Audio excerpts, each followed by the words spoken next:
porque la educación es el camino hacia la paz. Nosotros vamos donde están las historias, buscando la verdad de maestros que hacen grande Colombia. Y todos sus protagonistas tienen su espacio en Encuentro. Hola, bienvenidos nuevamente a Encuentro, el programa institucional de la Federación Colombiana de los Trabajadores de la Educación.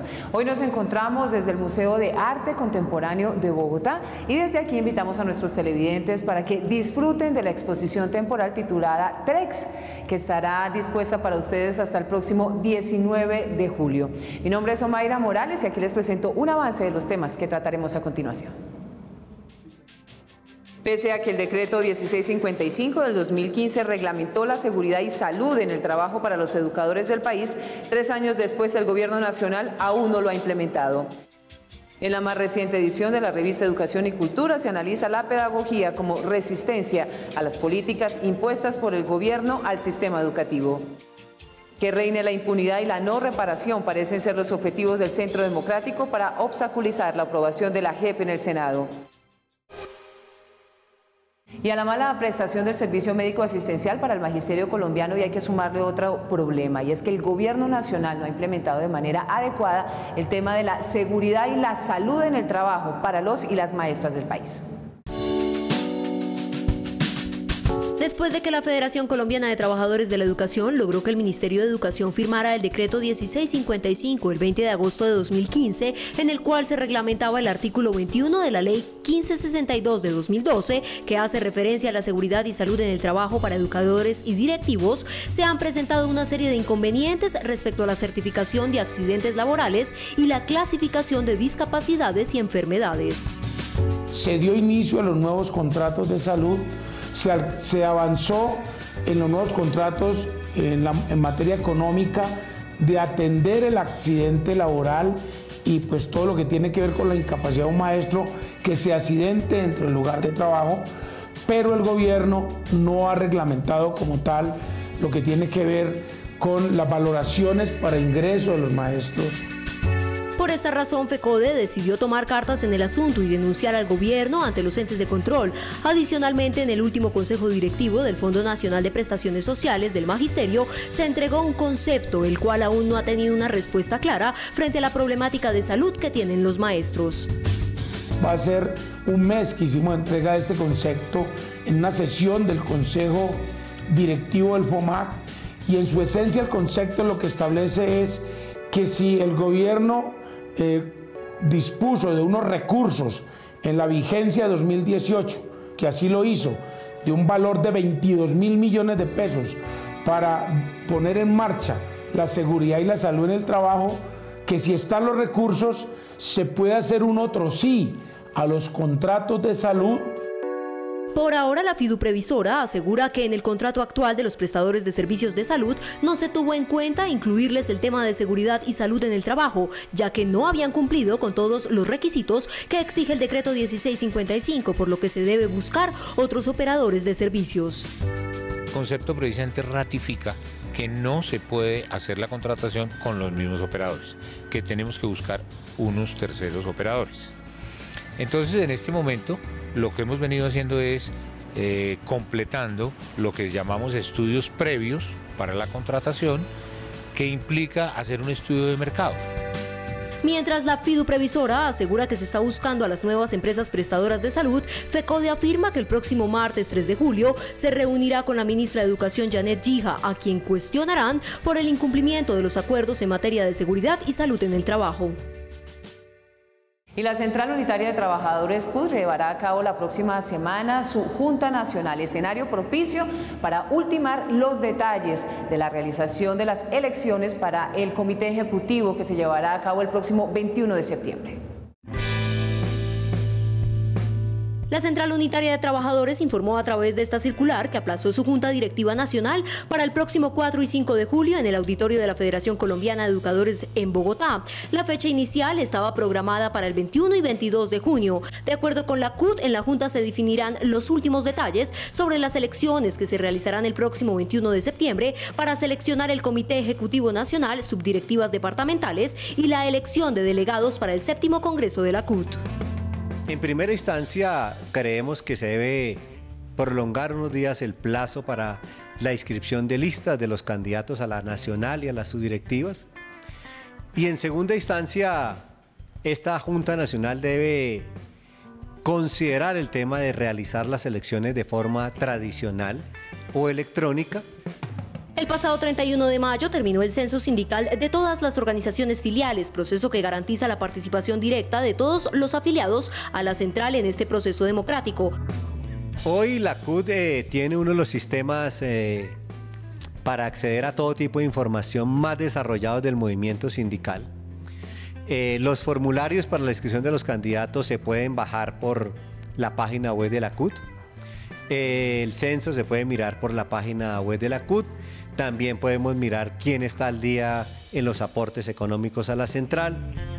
Las elecciones se realizarán el 21 de septiembre desde las 6 de la mañana hasta las 8 de la noche a través de tarjeta electoral física o electrónica.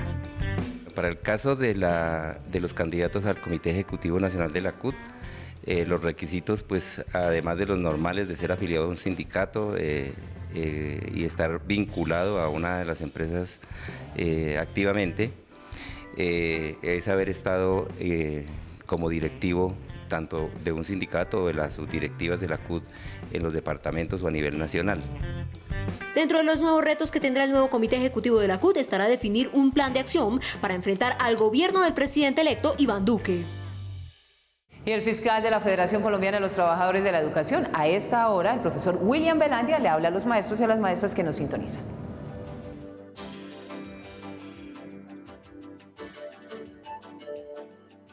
Un saludo a los maestros y maestras de Colombia, a las comunidades educativas y a nuestros padres y madres de familia en esta época de vacaciones donde esperamos se retomen las fuerzas de cara a cumplir nuestra labor como siempre ha sido con ética y responsabilidad en este segundo semestre y prepararnos para la defensa de lo público, para la defensa de la educación y de los derechos del magisterio ante las políticas que se nos avecinan con el nuevo gobierno. Solidarizarnos con los compañeros trabajadores de la ETV y Citrateléfonos en Bogotá por la arremetida del gobierno distrital en contra de la empresa. Un saludo fraterno y justa a su lucha y FECODE estará atento al respaldo en ese cometido que tenemos nosotros de solidaridad y defensa de lo público. Asimismo, hoy la Selección Colombia nos muestra el camino de trabajo en equipo y de unidad para contrarrestar los efectos de la política neoliberal, defender lo público, defender la educación pública como un derecho fundamental y la carrera docente, el ejercicio de la profesión docente con dignidad como uno de los elementos básicos de la construcción de nuestra sociedad.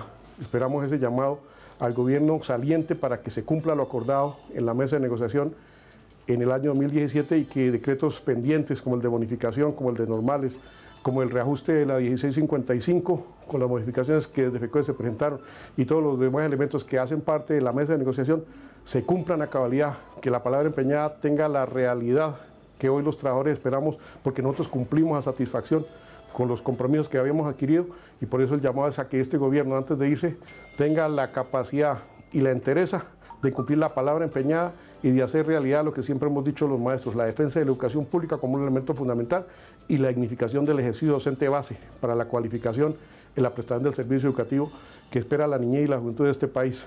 Hoy, FECODE, los maestros de Colombia, hacemos ese llamado a la unidad y nos preparamos para lo que se avecina. Tenemos las puertas abiertas al diálogo, pero como lo hemos dicho siempre, es con la lucha y con la movilización que hemos logrado arrancarle a este gobierno el derecho humano a la educación y la dignificación del ejercicio docente en este país. La privatización de la educación pública se disfraza de diferentes formas. Es responsabilidad del gobierno garantizar un acceso equitativo e incluyente para todos los niños, niñas y jóvenes a una educación pública gratuita y financiada por el Estado. FECODE rechaza la comercialización y privatización de la educación pública en el país, porque la educación no es una mercancía, es un derecho.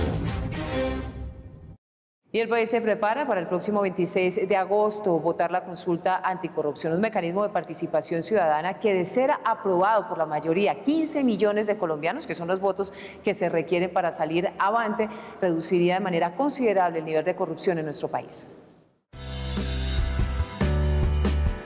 Falta menos de 2 meses para que se abran las urnas para la consulta anticorrupción, un proceso de participación ciudadana que busca bajarle el salario a los congresistas, quitar los beneficios que tienen los funcionarios públicos capturados por corrupción, acabar con la mermelada y poner un tiempo máximo de periodos legislativos. Es la primera vez que se logra desarrollar un mecanismo a nivel nacional que logra pasar todos los trámites para que llegue a ser convocado a nivel nacional. Sin embargo, aunque la consulta fue votada favorablemente, esto no significa un triunfo ni que todos los sectores se encuentren satisfechos. A este mecanismo popular ya le salieron detractores. Por ejemplo, la Corporación de Jueces y Magistrados de Colombia ya envió una carta al Consejo Nacional Electoral en la que señala la intención de participar como organización social a favor de la abstención. Tiene varios desafíos. El desafío más grande es romper la abstención, ¿sí? Para que sea aprobada no solo se necesita que el sí le gane al no, ¿sí? Son 7 preguntas, se necesita que en todas esas 7 preguntas sobrepase el umbral, que es alrededor del 33%, que en términos de votos son 12 millones de votos. El tarjetón oficial de la consulta anticorrupción liderada por la senadora Claudia López y la representante Angélica Lozano ya fue presentado oficialmente por la Registraduría Nacional. Ahora viene una etapa de pedagogía electoral para que de los 12 millones de colombianos que deben salir a votar, más de la mitad, es decir, más de 6 millones, voten sí a cada una de las preguntas para que éstas puedan ser aprobadas.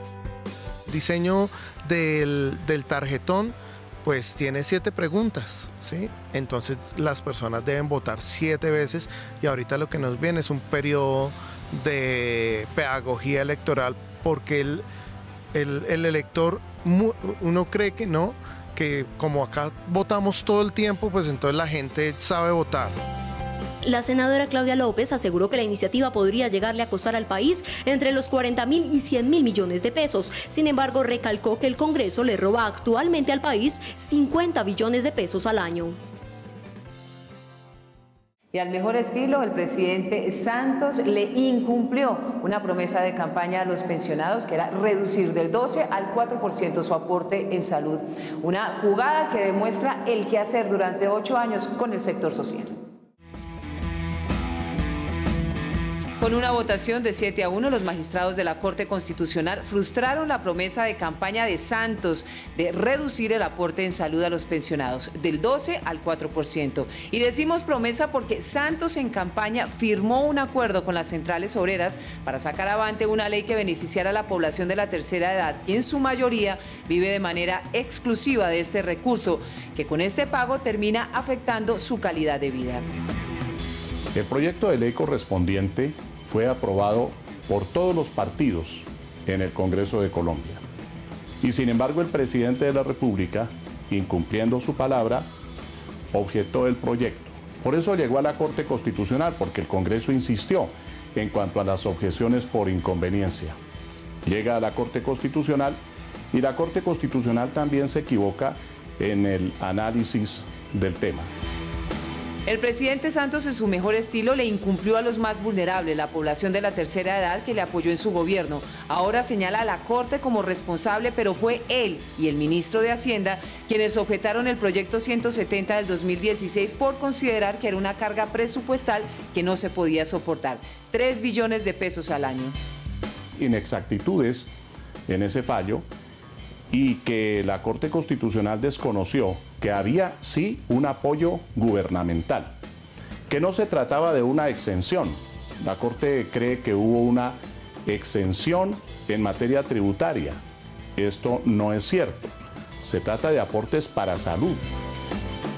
Sí se equivocó la Corte, pero él es responsable de este incumplimiento exclusivamente, que usó la necesidad de la tercera edad para recaudar votos. Hoy el proyecto podría nuevamente presentarse ante el Congreso sin ningún obstáculo legal, pues el gobierno lo avaló, pero eso dependerá entonces de la voluntad de Duque para reivindicar al sector que visiblemente le apoyó también en su campaña. El Centro de Estudios e Investigaciones Docentes, CEID, presenta en su edición número 125 de la revista Educación y Cultura un análisis de cómo la pedagogía puede hacerle resistencia al modelo neoliberal. El tema central en esta edición número 125 de la revista Educación y Cultura del Centro de Estudios e Investigaciones Docentes de FECODE es la pedagogía como resistencia de las políticas educativas de control. En esta entrega, el CEID busca con su contenido realizar un análisis de la educación y la crítica al neoliberalismo, cuyos principios atacan la ética y la formación humana. Esta revista es necesario que los docentes comencemos a socializarla, a comprarla, a leerla, porque ahora más que nunca necesitamos posicionarnos críticamente para lograr las transformaciones que necesitamos en este nuevo gobierno. En la edición número 125 de la revista Educación y Cultura también se encuentran textos de investigación que aportan a la construcción de un pensamiento alternativo ante el modelo educativo de nuestro país. Por ejemplo, en la sección internacional, los lectores encontrarán un artículo sobre la enseñanza en Argentina y una expedición pedagógica con Venezuela, en donde ambos países buscan reivindicar la pedagogía emancipatoria. Pero también hay artículos muy importantes de Marco Raúl Mejía, que nos muestra sobre los cambios que se están dando a nivel de sindicalismo internacional y la necesidad de ponernos al día. También un artículo de Víctor Manuel Rodríguez sobre el movimiento pedagógico y la necesidad de recuperar en un segundo aire sus compromisos. Para Alfonso Tamayo, editor del CEID, esta revista otorga una identidad a los maestros, ya que los convierte en interlocutores válidos frente a las políticas del gobierno y demuestra que en cada región de Colombia hay experiencias significativas frente a la paz, la educación y la investigación. La revista además trae una invitación a los docentes para que publiquen. En este caso, por ejemplo, en la investigación, en la sesión de investigación, se trabaja la evaluación de docentes. ¿Qué pasó en Bogotá con la evaluación de docentes? ¿Por qué son importantes los cursos que se estaban haciendo en las universidades y que ahora el ministerio quiere quitar? Reseñas sobre algunos libros recomendados para el docente, caricaturas y comentarios de cine son algunos de los contenidos principales de la edición de la revista Educación y Cultura. El profesor Fabio Manuel Herrera, secretario de Asuntos Científicos y Pedagógicos de FECODE, a esta hora aborda temas de interés para el magisterio colombiano.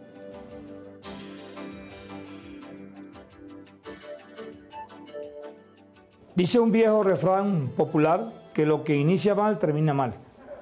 Esto lo queremos aplicar hoy a lo que ha sido el comportamiento del gobierno de Juan Manuel Santos y especialmente de la ministra de Educación Nacional, tanto esta como la anterior, que de una u otra manera han venido incumpliendo sistemáticamente al magisterio y a la educación pública.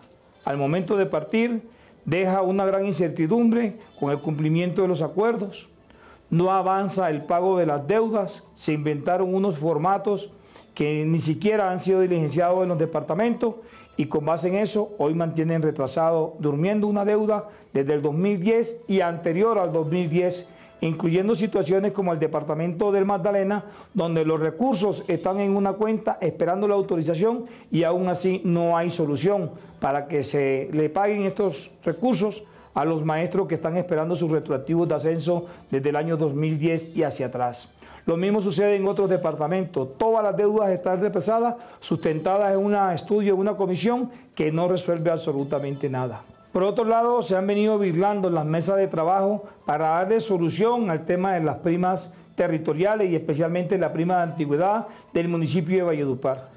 Se han convocado reuniones, no hay una respuesta y la única salida del ministerio es aplazar las reuniones 4, 5 o 8 horas antes. En ese sentido, hemos solicitado a la Procuraduría Delegada que actúe para que prevalezca el derecho por encima de la politiquería y por encima de los manejos que se vienen haciendo por parte del Ministerio de Educación Nacional frente a los derechos de los trabajadores y especialmente de los maestros de Colombia. Un saludo y feliz fin de semana. ¿Qué es educación pública? La educación pública es un derecho fundamental y un bien común y es responsabilidad del Estado garantizar igualdad de oportunidades a sus ciudadanos. FECODE defiende una educación pública gratuita y financiada por el Estado y exige el freno de todas las formas de privatización y comercialización de este derecho fundamental. La educación no es una mercancía, es un derecho. Y el próximo lunes 2 de julio inicia el quinto y último ciclo de conversaciones entre el Gobierno Nacional y el ELN. Un tema a superar, el cese al fuego bilateral. Aunque las delegaciones del Gobierno y el Ejército de Liberación Nacional habían acordado iniciar el sexto ciclo de negociaciones el pasado lunes 25 de junio, ambas partes acordaron que esta nueva etapa de diálogos iniciará el lunes 2 de julio. De acuerdo con el ELN, el Gobierno aplazó la fecha por el empalme que se está realizando con el mandatario entrante Iván Duque. Para el senador y exmilitante del M19, Antonio Navarro Wolf, en estos procesos se debe mantener el compromiso de una salida política al conflicto. Hay que mandarle un mensaje al ELN. Está claro que el alzamiento armado no tiene ningún punto de llegada. Que aquí en el país lo que está demostrándose en este proceso electoral es que el cambio hay que hacerlo ganando las elecciones, no intentando el alzamiento armado. De manera que yo entiendo pues que puedan tener dudas sobre el nuevo gobierno y todo lo demás, pero no se equivoquen en eso, que es fundamental. Por medio de un comunicado, el Ejército de Liberación Nacional manifestó que el empalme entre el actual mandatario Juan Manuel Santos y el presidente electo Iván Duque debe garantizar el desarrollo de la agenda de los diálogos y el proceso pactado el 30 de marzo de 2016. En esta nueva etapa de conversaciones estarían pendientes varios puntos, entre ellos el cese al fuego bilateral. En este sexto ciclo esperamos que el cese bilateral se pacte, que se avance profundamente en su impacto territorial, en que tenga una forma ágil de ser medible, pero sobre todo de que la sociedad le aporte.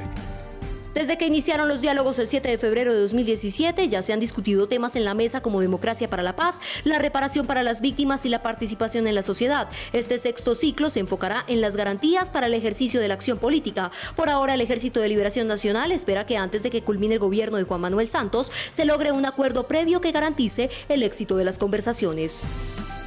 Ojalá se logre el cese al fuego bilateral que viene negociándose con el actual gobierno, porque la posición del nuevo presidente, el presidente electo, es una posición dura. El pasado 15 de junio terminó el quinto ciclo de conversaciones entre el gobierno y el ELN, el cual tuvo que ser suspendido en 2 oportunidades, una de ellas porque Ecuador dejó de ser el país garante de los diálogos, por lo que la sede fue trasladada a Cuba. Nuevamente, como era predecible, el Centro Democrático introdujo 2 elementos claves en la aprobación de la JEP. El primero, un manto de impunidad para las fuerzas militares y los delitos de lesa humanidad que haya cometido durante el conflicto en nuestro país. Y 2, eliminar el enfoque de género. Ellos no quieren reconocer estas responsabilidades, ellos saben que parte de su poder fue construido a través de esa violencia, a través de esos instrumentos que usaron para mantener sus privilegios, y creo que allí está el fondo del asunto. ¿Quiénes tienen que responder por todo lo que ocurrió en Colombia? Allí está el Estado, y esperamos que si realmente Colombia quiere avanzar en la construcción de una paz estable y duradera, tienen que responder a la sociedad, tienen que responder a las víctimas. Ellos son el Centro Democrático que, ganadas las elecciones con Iván Duque, materializaron su interés por acabar con el proceso de paz, con falsas modificaciones que terminarán siendo estructurales en la práctica contra la JEP, la columna vertebral del acuerdo. Todo por cubrir con un manto de impunidad a los garantes de la justicia y los derechos, las fuerzas militares. Estas modificaciones pretenden, o sea, no están satisfechos con que ya existan muchas normas que de alguna forma da un tratamiento realmente desequilibrado e incluso privilegiado a miembros de las fuerzas militares. 2.588 miembros de las fuerzas militares firmaron su inclusión a la JEP, 16 de la Armada, 34 de la Policía y 2.120 del Ejército. Hoy, con libertad condicional gracias a la JEP, y quieren seguir así mientras se dilata y se hacen los cambios caprichosos del Centro Democrático. ¿Qué pasa si el Senado no la vota? Pues tendrá que esperarse hasta la próxima legislatura, que eso significaría volver a empezar los debates con el próximo Congreso. Eso significaría morosidad. El Centro Democrático se queja, por ejemplo, que no puede haber participación política de miembros de la guerrilla en el Congreso de la República cuando fue parte del acuerdo, pero precisamente no han podido rendir cuentas porque son ellos precisamente los que han puesto el obstáculo, la piedra en el zapato para que la JEP no pueda actuar, tanto para que los miembros de la guerrilla rindan cuentas ante el sistema integral de verdad, justicia y reparación, pero particularmente hacia la JEP, pero también para que los miembros de las fuerzas militares rindan cuentas ante la justicia. Al Centro Democrático se le olvida que la prioridad del acuerdo de paz y de la JEP son las víctimas, la verdad, la justicia y la no repetición. Y el accionar de esta bancada evidencia un interés malsano por mantener la impunidad, porque los terceros, los altos mandos que toman las decisiones en terreno queden libres. Nuevamente la verdad está en entredicho y la paz tambalea en manos de los mismos. Y es momento de cederle la palabra al presidente de FECODE, el profesor Carlos Enrique Rivas, para que nos editorialice nuestro espacio de hoy. Un cordial saludo a todos los compañeros maestros y maestras de Colombia. Un abrazo y desde luego que disfruten de este proceso de vacaciones. Muy preocupados con lo que ha ocurrido con la resolución número 25 del Ministerio de Educación, que tiene que ver con el nuevo protocolo de desempeño para los maestros del 1278.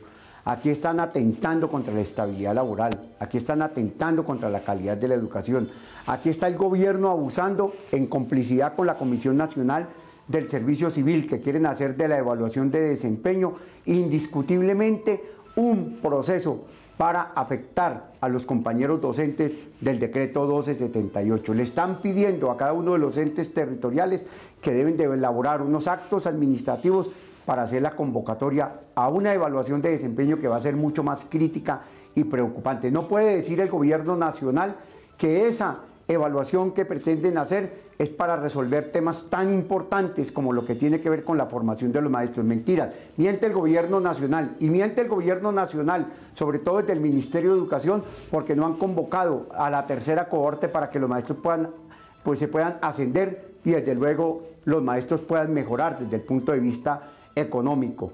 Y de igual manera, tampoco han convocado al 12% de los educadores que tienen el derecho a la capacitación y a la formación. Este gobierno no se ha preocupado nunca ni por la actualización, ni por la capacitación, ni por la profesionalización de los docentes. Y si nos toca dar una lucha nacional contra la Comisión Nacional del Servicio Civil, lo vamos a hacer. Creemos que la Comisión Nacional del Servicio Civil se está tomando unas atribuciones que no le corresponden y se está convirtiendo en un superministerio, en el caso concreto del Ministerio del Trabajo. Tiene un ministerio alterno que es la Comisión Nacional del Servicio Civil. Pero también queremos denunciar que el gobierno nacional hasta la semana entrante se reúne con FECODE el 3. Yo creo que para hacer más de lo mismo, para decirnos que han cumplido. No han salido los decretos que tienen que ver, por ejemplo, con la convocatoria a la tercera evaluación de carácter diagnóstico formativa. No lo han hecho. Tampoco el decreto con el 12%. Tampoco lo que tiene que ver con la prima pedagógica. Este gobierno se ha dedicado a incumplirnos a los maestros. A este gobierno que nosotros ayudamos a elegir. No por su modelo económico, sino por el proceso de paz. A este gobierno con el que nos comprometimos nosotros en lo que tenía que ver con el plebiscito refrendatorio del proceso de paz. Este gobierno que fue elegido el 17 de junio tiene la responsabilidad con la financiación de la educación, con presentar una ley para modificar la Constitución Nacional y poder engrosar los recursos que se requieren en el sistema general de participaciones, pero también tiene la obligación del cumplimiento de los acuerdos pactados con el gobierno que está feneciendo en lo que tiene que ver con los puntos que este gobierno le ha hecho conejo a los maestros de Colombia.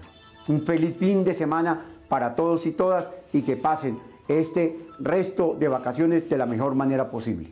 Recuerden nuestra cita el próximo sábado a las 7 de la mañana por Teleantioquia. Ya saben que pueden ubicar este espacio informativo en el canal de YouTube de FECODE.